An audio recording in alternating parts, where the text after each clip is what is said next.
প্যাটার্নটারে আমরা বসালাম এখানে। এই প্যাটার্নের মাপেই আমরা ভাঁজটা কমপ্লিট করব। ওটা কি ভাই, কি বটনের মাপ?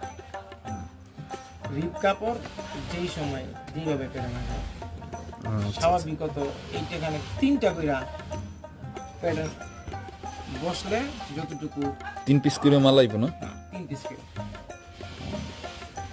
এই জন্য। আর এরকম আর একটা বাস দেন না ভাই, চেক বাস কোন যেটারে?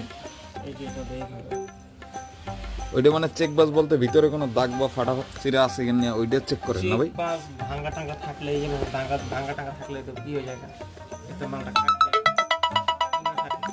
আচ্ছা আচ্ছা। মালটা বুঝ দিলে মানে বেকাতারা যাতে না হয়। ও এই জন্য চেক বাসটা দেন। আর এটাও তো মেনলি করা হয় যে কাপড় যেন ওয়েস্টেজ না হয়।